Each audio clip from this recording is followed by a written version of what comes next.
হজ এবং উমরায় মা বোনদের কিছু পার্থক্য রয়েছে পুরুষদের তুলনায়।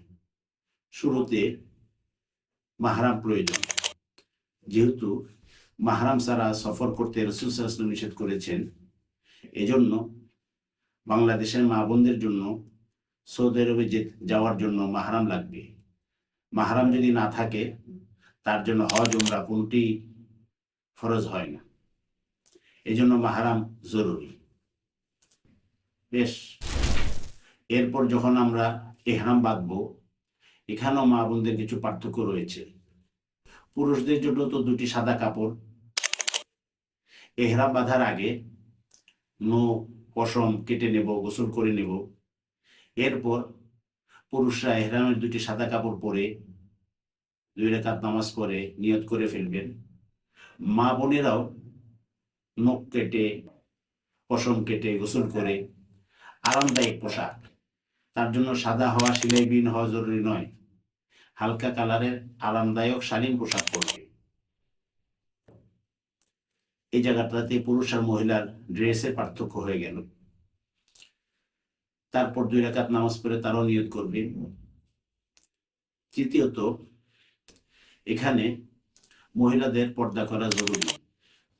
আবার ইহরাম পরার পরে চেহারা ঢাকা যাবে না। তাহলে কি করা?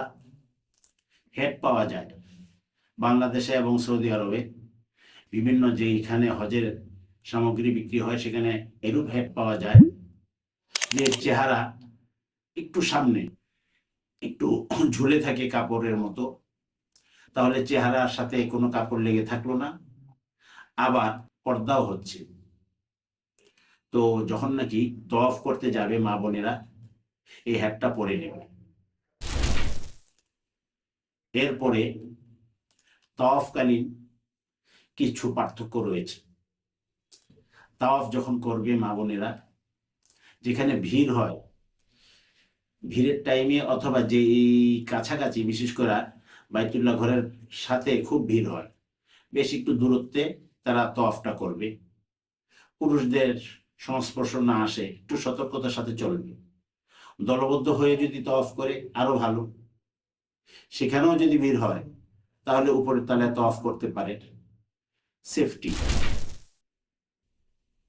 আচ্ছা, এখানে একটা কথা বলে রাখি, তাওয়াফ করার আগে পরে অনেকেই হজরে আসওয়াদে শুরুর আগে বা তাওয়াফ চলাকালীন বা শেষ তাওয়াফে হজরে আসওয়াদে চুমু দেওয়ার চেষ্টা করি। হজরে আসওয়াদ পাপ মোচনের জায়গা, সেখানে চুমু দিতে যেয়ে গুনামোচন হচ্ছে না গুনাহ বেশি হচ্ছে, এটা খুব লক্ষণীয়। এই চুমু দেওয়া, স্পর্শ করা, মা বোনেরা খুব কঠিনভাবে এটা থেকে দূরে থাকবেন, কারণ ওখানে ভিড় হয়। আর ভিড়ে অসঙ্গত অনেক কিছু হয়ে যেতে পারে অনিচ্ছায়। এজন্য দূরের থেকে মা বোনেরা হজরে আসওয়াদের দিকে ইশারা করে হাত উঁচিয়ে চুমু খেয়ে ব্যাস আবার তাওয়াফ করতে থাকবে। সাই, এখানেও কিছু পার্থক্য রয়েছে মা বোনদের কার্যক্রমে। সাই সাফা থেকে শুরু, মারওয়া শেষ, 7 বার। এই 2 জায়গার মধ্যবর্তী স্থানে হলুদ দাগ, সবুজ দাগ দেওয়া আছে এবং বর্তমানে লাইটও দেওয়া আছে। এই জায়গায় রমল, অর্থাৎ একটু দৌড়ানোর মতো করে পুরুষরা যখন ওই দাগ, ওই লাইটের জায়গা ক্রস করবে, একটু দৌড়াবে। মা বোনদের জন্য এই রমল বা দৌড়ানো নেই, তারা স্বাভাবিকভাবে হাঁটে। যেহেতু 7 চক্কর একটু সময় লাগে, কষ্ট সাপেক্ষ। এই জন্য মা বোনরা যদি, বা এটা পুরুষরাও হতে পারে, 3-4 চক্কর দিয়ে একটু আরাম করলো, বসে রইলো, তারপর আবার বাকিটা করলো, না। সাফা মারওয়ার সাই শেষে হালাল হয়ে যাওয়া।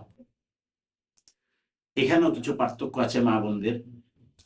পুরুষরা মাথা হলক অথবা কসর দুটোই করতে পারে, হলক করা উত্তম। কিন্তু মা বোনদের জন্য শুধুমাত্র একটি, সেটা হলো কসর। চুলের অগ্রভাগে 1 ইঞ্চি পরিমাণ কেটে ফেলবেন, 1 কর যেটাই বলেন, এটা একমাত্র হালাল হওয়ার তরিকা। আমরা যখন নাকি চুল কেটে ফেললাম, চুলের অগ্রভাগ, মা বোনেরা আপনি হালাল। এরপরে আপনি নো শরীরের অন্যান্য পশম আপনি কাটতে পারবেন, এর আগে না। এরপর কেটে আপনি হালাল হয়ে গেলেন। মা বোনদের জন্য আরেকটি সমস্যা, সেটা হলো পিরিয়ড। অনেক মা বোনেরাই হজের সফরের শুরুতে, ওমরার সফরের শুরুতেই পিরিয়ড বন্ধ করার জন্য পিল খেয়ে থাকেন। তবে কোন পিল খাবেন, তার শারীরিক সমস্যা হবে কিনা ডাক্তারদের সাথে আলোচনা সাপেক্ষ হলে ভালো। আর যদি পিল না খেয়ে থাকেন, আপনি ওমরায় চলে গেলেন, হজে গেলেন, তাওয়াফ শুরুর আগেই যদি আপনার হায়েজ হয়ে যায়, তাহলে আপনি তাওয়াফ করতে পারবেন না। কারণ তাওয়াফ মসজিদে হেরেমে হয়, আর মসজিদে হেরেমে অপবিত্র অবস্থায় প্রবেশ করা যায় না।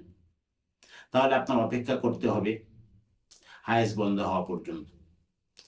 আবার এমনও হতে পারে আপনি তওয়াফ করতেছেন, তওয়াফ চলাকালীন আপনার পিরিয়ড শুরু হয়ে গেল।